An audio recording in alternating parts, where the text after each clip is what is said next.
Good morning बच्चों। तो चलिए आगे जो पीछे रह गया था उसको स्टार्ट करते हैं।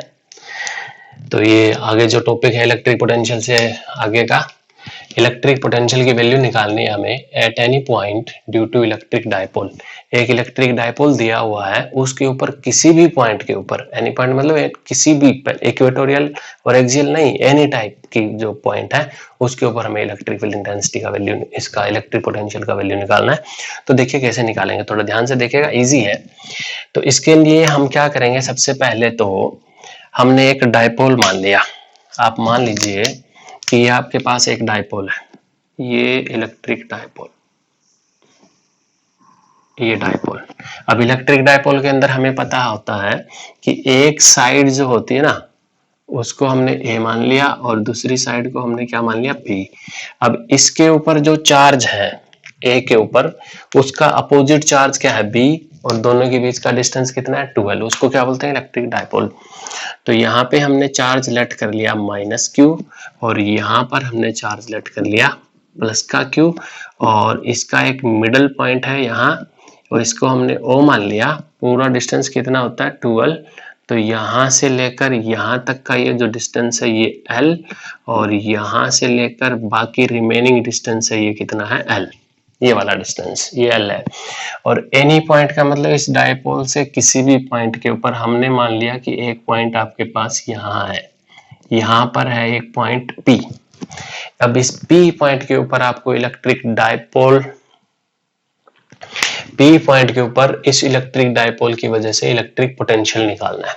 तो सबसे पहले क्या करिए, सबसे पहले आप इस A वाले पॉइंट को यहाँ इस P पॉइंट से मिलाइए। A वाले पॉइंट को आप इस P से मिलाइएगा, ऐसे मिला दीजिए आपने, ये आपने मिला दिया इसको, ये पॉइंट को ऐसे मिला दिया। और यहां से लेकर यहां तक का ये जो डिस्टेंस है ना बेटा, इसको आप मान लीजिए R1। फिर इस B वाले पॉइंट को मिलाइए, फिर आपने इस B वाले पॉइंट को भी ऐसे मिला दिया ये, और ये वाला डिस्टेंस उसको कितना मान लिया, R2 मान लिया। एक ये जो सेंटर वाला है ना, इसको आप मिलाइए, इसको सेंटर वाले को भी आप P पॉइंट से मिला दीजिए, ये सेंटर वाले को भी मिला दिया, और सेंटर वाला डिस्टेंस हमने कितना लेट कर लिया, R। यानी माइनस Q से लेकर P तक का डिस्टेंस R1, O से लेकर P तक का डिस्टेंस R, B से लेकर P तक का डिस्टेंस R2, ये हमें दे रखा है, ये डायपोल है। तो इसमें देखिए, अब ये जो लाइन्स हमने ड्रॉ की है, इसमें R1, R2 और R, इनमें से कौन बड़ा है कौन छोटा है। तो हमें यहां से देखने से पता चलता है R1 R से बड़ा है, R R2 से बड़ा है, यानी सबसे छोटा कौन सा है, R2। तो इससे पहले हम ये R1 R2 करें, हम इसकी वजह से वहां पे पोटेंशियल निकाल लेते हैं। तो हमने ऐसे मान लिया, let V1 is potential at P due to minus Q। यानी ये माइनस Q है ना, इसकी वजह से P के ऊपर पोटेंशियल। तो हमें पता है कि पोटेंशियल किसका फार्मूला हम ड्राइव करके आए, पीछे क्या है, 1/4 पाई एप्सिलॉन नॉट Q। अब ये स्केलर क्वांटिटी है तो Q का सिंबल जो है वो साथ आएगा, बाय में R कितना है, R1। ये हो गया, यानी आपके पास V1 की वैल्यू कितनी आई, -1/4 pi epsilon naught Q by R1। ये इक्वेशन नंबर 1 मान ली हमने, क्लियर है। Similar V2 potential at P due to positive Q, और ये पॉजिटिव Q की वजह से कितना हो जाएगा, प्लस का चार्ज है तो plus 1/4 pi epsilon naught Q by distance कितना है, R1। यानी इसकी वजह से यहाँ निकल आया ये, और इसकी वजह से यहाँ निकल आया ये। अब पोटेंशियल स्केलर होने की वजह से हम इनको सिंपली क्या कर देंगे, ऐड कर देंगे। तो टोटल पोटेंशियल कितना हो जाएगा, V is equal to V1 plus V2 हो जाएगा। अब V1 कितना है, -1/4 pi epsilon naught Q by R1, और ये +1/4πε0 Q/R2 ये हो गया। तो यहां से आप कॉमन निकाल लीजिए 1/4πε0 Q तो बाहर आ गया, अंदर आपके पास रह गया 1/R2 माइनस 1/R1। इस R1 को हमने उधर रख दिया, ये फार्मूला आ गया हमारे पास। अब आप देखिए कैसे भी करके इस R1 और R2 का फिक्स वैल्यू निकालिए। तो ये निकालने के लिए हम क्या करेंगे, ये जो हमारा डाइपोल है देखिए, ये जो सेंटर वाली लाइन है, ये जो लाइन है इस O वाली पॉइंट की, इसको आप थोड़ा सा आगे बढ़ा दीजिए इसे, या आपने आगे बढ़ा दिया इसे, या आगे बढ़ा के ना इसके ऊपर क्या कर दीजिए, परपेंडिकुलर डाल दीजिए, या आपने इसके ऊपर परपेंडिकुलर डाल दिया, आगे बढ़ा के क्या डाल दिया इस पे, परपेंडिकुलर। अब ये जो एंगल है वो कितने का है, 90 का। इस एंगल को आप क्या मान लीजिए, थीटा मान लीजिए, और ये पॉइंट हो गया आपका ए डैश। कौन सा पॉइंट हो गया, ए डैश। अब आप देखिए ए डैश पी को और ए पी को देखिए अप्रोक्सीमेटली इक्वल है, यानी A P nearly equal to A dash P, इसके बराबर। और ए डैश पी किसके बराबर है, ये वाला डिस्टेंस, ये वाला कौन सा, ए डैश ओ पी, यानी ये किसके बराबर है, A dash O plus O P के बराबर है। क्लियर। अब क्या करिए, ये जो आपके पास एक ट्रायंगल क्रिएट हुआ है ए डैश ओ, इसमें आप कोस ऑफ थीटा निकालिए, कोस थीटा। तो इसमें कोस थीटा किसके बराबर हो जाएगा, ये डिवाइड बाय ये, और ये डिस्टेंस क्या है, L, length of the dipole, half dipole. तो ये हो जाएगा आपके पास ओ ए डैश बाय में ओ ए, और ओ डैश बाय ओ ए कितना है, एल, इज इक्वल टू क्या आ गया, कोस थीटा। तो यहां से ओ ए डैश किसके बराबर हो गया, एल कोस थीटा के बराबर हो गया। तो इस, अब ये ए डैश पी किसके बराबर है, ए डैश ओ कितना है, एल कोस थीटा, और OP कितना है, O से लेकर P तक का डिस्टेंस R प्लस R, या फिर हम इसको लिख सकते हैं A dash P is equal to R plus L cos theta. अब A डैश P किसके बराबर है, AP के, तो यानी AP is equal to R plus L cos theta. Equation number 4 आ गई है, 3 आपके पास ये थी। क्लियर, आई बात समझ में। और AP क्या है, देखिए A से लेकर P तक का डिस्टेंस क्या है, R1। तो ये हमारे पास क्या आ गया, R1 किसके बराबर आ गया, R plus L cos theta. Clear.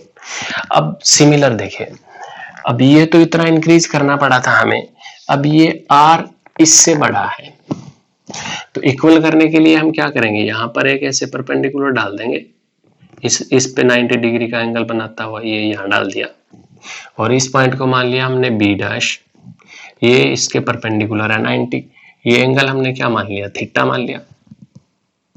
तो अब देखिए, अब आप देखिए ध्यान से, बी डैश पी क्या नियरली इक्वल टू बीपी लग रहा है, हाँ लग रहा है, यानी ये वाला डिस्टेंस और ये वाला डिस्टेंस नियरली इक्वल है। अब यहां से क्या करिए फिर, तो ये बी डैश पी अगर हमें निकालना हो तो हम क्या करेंगे, ओ पी, यहां देखिए ओ पी तो टोटल है, इसमें से ओ पी तो टोटल है,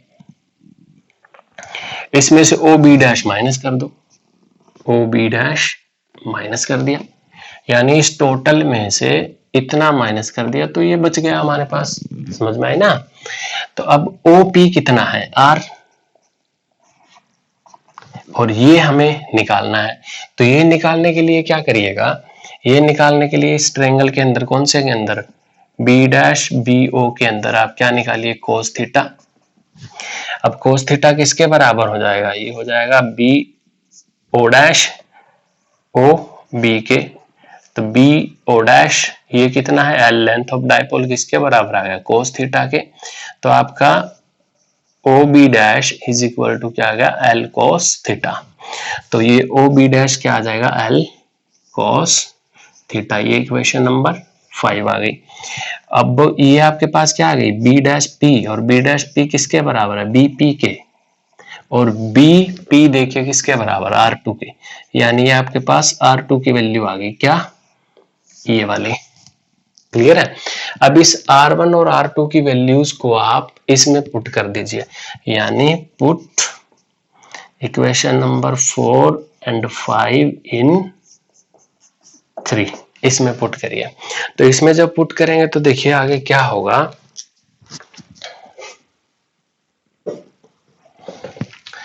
आगे देखिए बेटा क्या होगा, यहाँ पुट करेंगे तो ये हो जाएगा v is equal to 1/4 pi epsilon naught q 1/r2। r2 कहाँ है, ये रहा, तो 1/r2 की जगह हम क्या पुट कर देंगे, r minus L cos theta, फिर माइनस 1/r1, r1 की जगह r plus L cos theta, ये पुट कर दिया हमने, एक की जगह माइनस और एक की जगह प्लस। अब इसके बाद इसका एलसीएम ले लीजिए, तो 1/4 pi epsilon naught Q, LCM हो जाएगा इसका R square minus L square cos square theta हो जाएगा,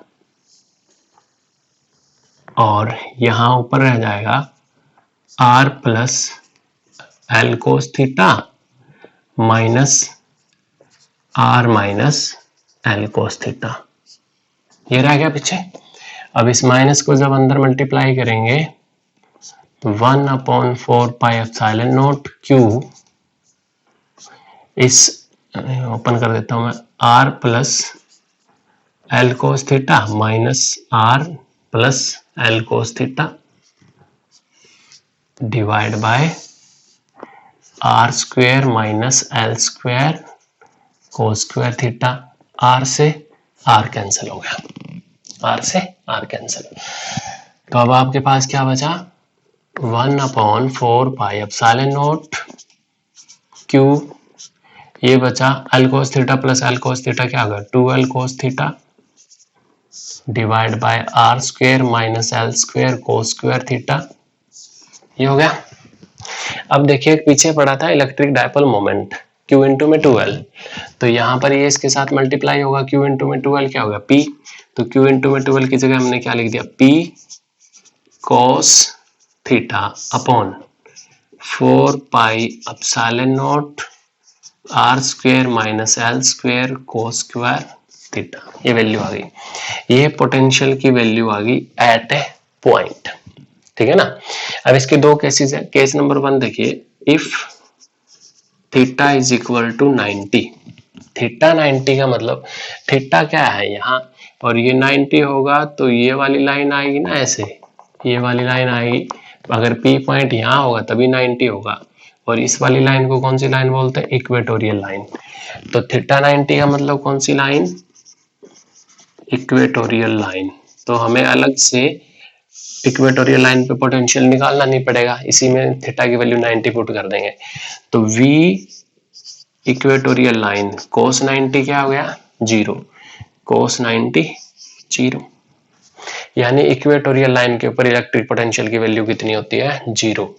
similar case number 2, if theta is equal to 0, theta 0 का मतलब ये वाला पॉइंट यहां हो तो ये एंगल्स क्या हो जाएंगे, 0, तो ये एंगल जब 0 हो जाए, पॉइंट यहां हो जाएगा, तो कौन सी लाइन आ जाएगी, एक्सियल लाइन, कौन सी लाइन आ जाएगी, एक्सियल लाइन, और फिर इसके अंदर हम थीटा की वैल्यू 0 पुट करेंगे, यानी एक्सियल लाइन के ऊपर पोटेंशियल इज इक्वल टू 1 ये P cos 0 क्या हो गया, 1/4 pi epsilon not R square minus L square, और ये cos 0 भी क्या हो गया, 1। तो ये एक्सियल लाइन के ऊपर पोटेंशियल 0 नहीं होता, उसकी वैल्यू कितनी होती है, इतनी। एक्सियल लाइन के ऊपर इलेक्ट्रिक पोटेंशियल भी 0 नहीं होता, इलेक्ट्रिक फील्ड इंटेंसिटी भी 0 नहीं होती। इक्वेटोरियल लाइन के ऊपर इलेक्ट्रिक पोटेंशियल 0 होता है, लेकिन इलेक्ट्रिक फील्ड इंटेंसिटी पीछे हमने निकाली थी वो 0 नहीं होती। तो ये आर्टिकल आ गया बेटा हमारे पास एक, हमने इलेक्ट्रिक पोटेंशियल की वैल्यू को निकाल लिया कहां पर, एट एनी पॉइंट, किसकी वजह से, ड्यू टू इलेक्ट्रिक डायपोल की वजह से, ठीक है ना।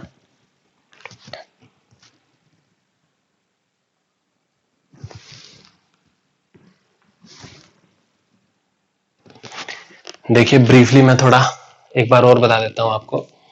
ये एक डायपोल लेना आपको, माइनस क्यू प्लस क्यू, इन दोनों के बीच का डिस्टेंस होता है 2l, तो हमने ये l और ये भी l होता है, टोटल डिस्टेंस 2l हो गया। इस डायपोल से r डिस्टेंस पे एक पॉइंट था P, ये r डिस्टेंस है मिडल पॉइंट से, इससे हमने इसको मिला दिया R1 मान लिया, इसको इससे मिला दिया R2 मान लिया। अब इसकी वजह से यहाँ पर पोटेंशियल निकाल लिया हमने V1, इसकी वजह से यहाँ पोटेंशियल निकाल लिया हमने V2, यहाँ 2 आएगा, ये V2, और इन दोनों का सम कर दिया।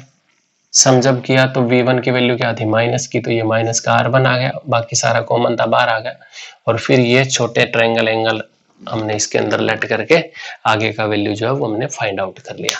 तो ये बेटा इलेक्ट्रिक पोटेंशियल था at point due to dipole, most important है HBSC में और CBSE में भी।